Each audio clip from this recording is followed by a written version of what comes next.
Hey everyone, it's Christy. Welcome to week 4 of your online teaching class.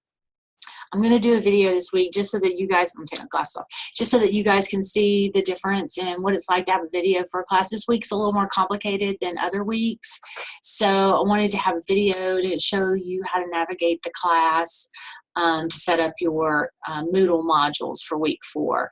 I think it's a good experience for you guys to see what it's like for your teacher to talk to you directly and to guide you through a complicated assignment.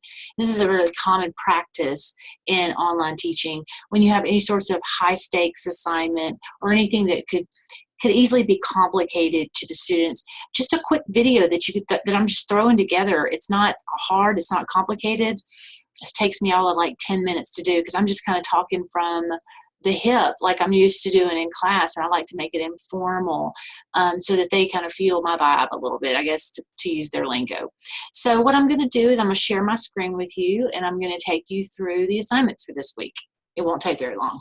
Now I have to put my glasses back on because I can't see the screen. All right, so here we go. So if we look here, this is our course. I have my little button here, and I'm going to go down to week 4, and I'm going to turn it on.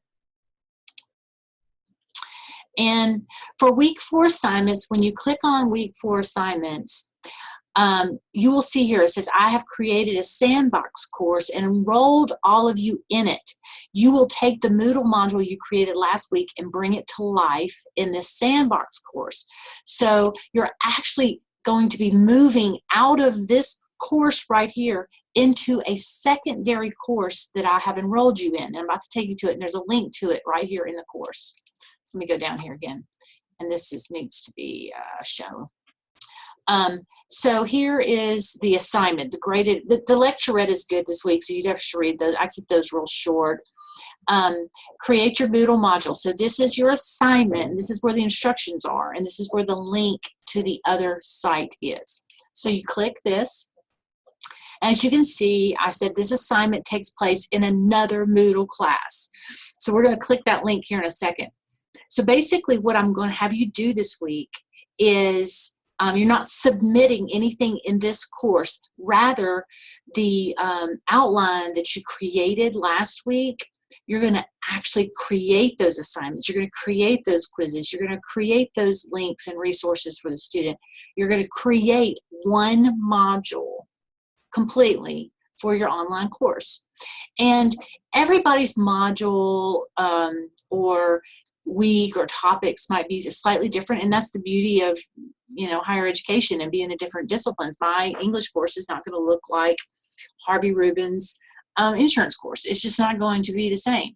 So, but we still need to apply best practices to the course that cuts across all disciplines. So what are best practices? And I've kind of laid them out here is what I want to see in your modules. And you can kind of see in how I laid out my module. I put a sample out there for you guys from my course. And you can look at how I've done it here in this course as well, kind of to see how systematic it is, how consistent I am from week to week, how everything looks the same. It's very clickable. There's not a lot of clutter on the home page. Those sorts of things are some things you really need to be aware of. You want to make your page easy and navigable for students, as easy as possible. So each module really needs to have these 5 components. The first would be your learning objectives. So what are your takeaways? Sometimes I retrofit my learning objectives. I create my assignments first, and then I'm going, okay, what are the learning objectives from this assignment? And that's a perfectly acceptable way to do it. Some people like to do it differently and create their learning objectives first. But every module definitely needs to have some sort of a learning objective. There does need to be some sort of assigned reading, whether it's a website, a PowerPoint, a lecture you've created, a video, or something where they are gaining access to a resource. It could be a chapter in a textbook, of course. And then, of course, some sort of exercise or activity or forum that they're engaging in where they are working with you and with other students. This could be a discussion forum.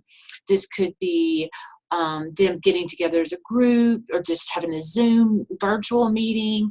And this could be a graded or non-graded activity. That's kind of up to you. I will tell you, though, that most students, they want to be graded for everything they do. You should probably already know that. a self-assessment quiz, any sort of thing where you're engaging them in the material in some way. And then the assessment is really just how do you measure your learning objectives for this module? So is this an essay? Do they write an essay to show their understanding of it or their deeper research perspectives? Is this a quiz where you can do a calculated time-based or even proctored quiz where you can see if they know the material in that format? Some people even just use discussion forums as a way to assess. So they could say, hey, if you've discussed this topic intelligently in the forum, then that's a good enough assessment for this particular learning objectives. So these are some things that I definitely want to see. Then, of course, the last thing is supplemental resources. This is one you don't have to have, but most of the time, we don't want to make everything required. Like if you make everything required reading, they're not going to read everything anyway. So you really want to pick required reading to be really required reading, and then give them supplemental resources for those who do want more information. But I've put my cell phone number down here. You can call me if you get confused about this activity. I'm more than happy to walk you through it again. So no problem. So let's go to your sandbox module. Just click right here. So here we go. This is called the Sandbox course, and I probably could do a better header on here, and I probably will. So I have seen, if you can see right here is my name, Christy Weeks. This is my course. This is directly from my English 325 technical writing. This is my week 1. So I'm just showing you what my course looks like, what I have going on, you know, sort of helpful documents. There's some things that I can do better. I mean, I've got to really, my learning objectives for this particular module are actually in my syllabus, and they're not on the module itself, and that's something I need to work on. So, you know, you're constantly going to be working on your course, constantly. And I provide a video where I also lay out the learning objectives in my video. Now, each one of you has a course with a module with your name on it. So guess what? Harvey, Marcia, Scott, you guys are going to be creating your own Moodle modules.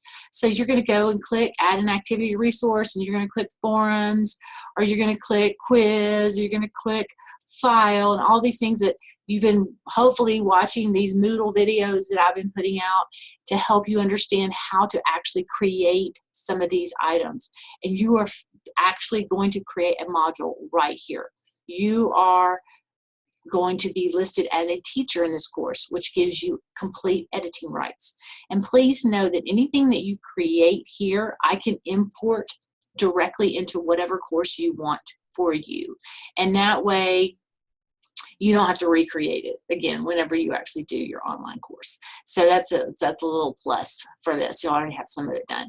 So I'm not making you create your whole online course, but just at least creating one module is going to help you to get some sort of system in place, some sort of planned structure for your course that you can work from. Okay, I've got this one week 1, whatever that is, and it looks like this, so I know week 2 is going to have to look like this. It's going to have to use the same verbiage. It's going to have to use these same labels.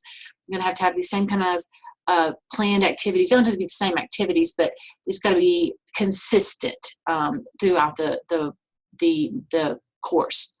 So that's pretty much it. So you will just go in here, create your course, and then we're going to go back to the regular OIP course, your original course. And I have put you in, well, I haven't put you in groups yet, but I am putting you in groups, and you are going to critique each other's modules. You're going to help each other. So if I put 3 different people, and I've shown you how to put groups, how to do groups here, because groups are a really great thing to do in Moodle, and especially in discussion forums. You can group people in smaller groups so that they can only talk to each other. I'm going to let you guys see what the other groups are saying, but you will only be able to participate in your group. There's going to be groups of 3s. And so all I want you to do is just kind of provide some suggestions, some ways that maybe can improve maybe their learning objectives, or make their activity more engaging, or just something that you saw that maybe was a little confusing and that you thought might be confusing to the student. So you're going to post that. That's going to be your discussion forum for this week. And so I know it can be hard to critique each other, but just know that everybody here wants feedback. I know I love when I get feedback on my course because it just makes it better, and it's really about that. It's making it better for the student. It's not about my ego.